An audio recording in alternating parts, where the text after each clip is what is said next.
নমস্কার, চন্দ্রিমা কিচেনের সবাইকে স্বাগত। আজ আমি তৈরি করে দেখাবো ডাল শুক্তানি বা ডালের শুক্তো। আবার এই ডালকে তেতর ডালও বলা হয় অনেক জায়গাতে।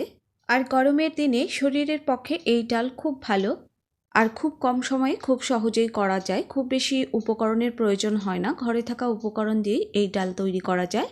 ডালের জন্য আমি একটা মশলা তৈরি করে নিচ্ছি। আমি এখানে 1 চা চামচ 5 ফোড়ন আর 1 চা চামচ রাঁধুনি কাঠখোলায় ভেজে নিচ্ছি। পরে আমি শিলপাটায় গুঁড়ো করে নেব। এবার দিয়ে দিচ্ছি জল।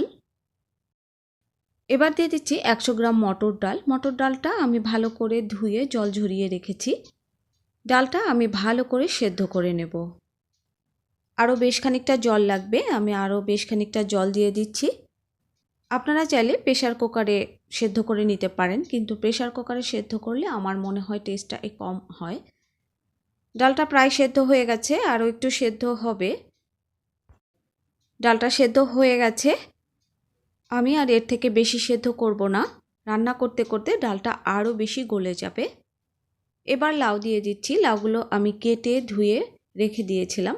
আপনারা লাউ এর পরিবর্তে চাল কুমড়োও দিতে পারেন, আর এখানে মটর ডালের পরিবর্তে মুগ ডাল দিয়েও রান্না করতে পারেন।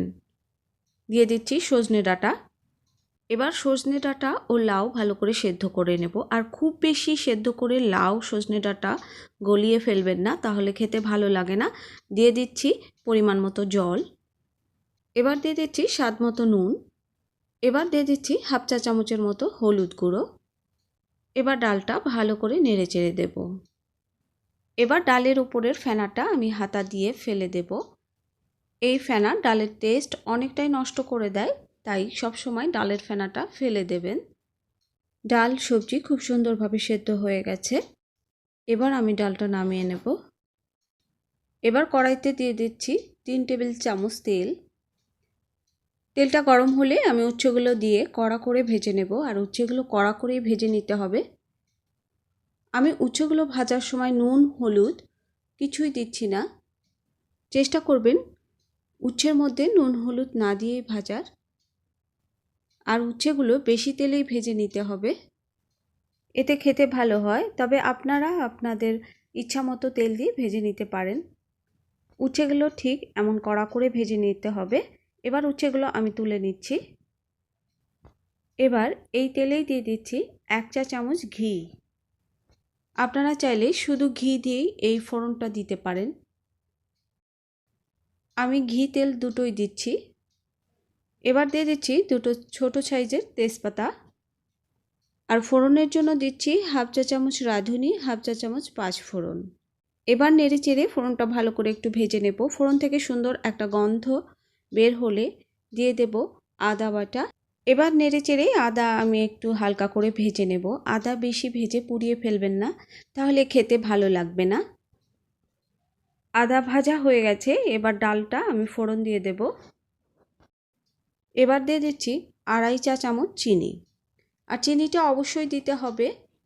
চিনিটা অবশ্যই আপনারা আপনাদের টেস্ট অনুযায়ী দেবেন। আর শুক্তো একটু মিষ্টি মিষ্টিই ভালো লাগে।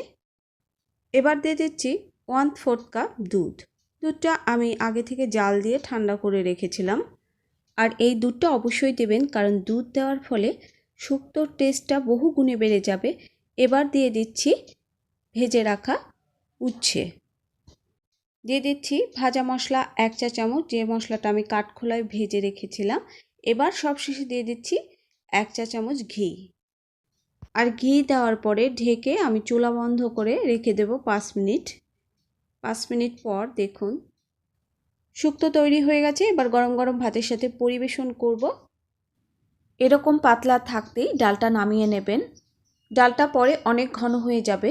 আমি যেভাবে শুক্তো রান্না করেছি একবার বাড়িতে করে দেখুন, বাড়ির সবাই প্রশংসা করবে। সবাই সুস্থ থাকুন, ভালো থাকুন। আবার দেখা হবে অন্য কোনো নতুন রেসিপি নিয়ে।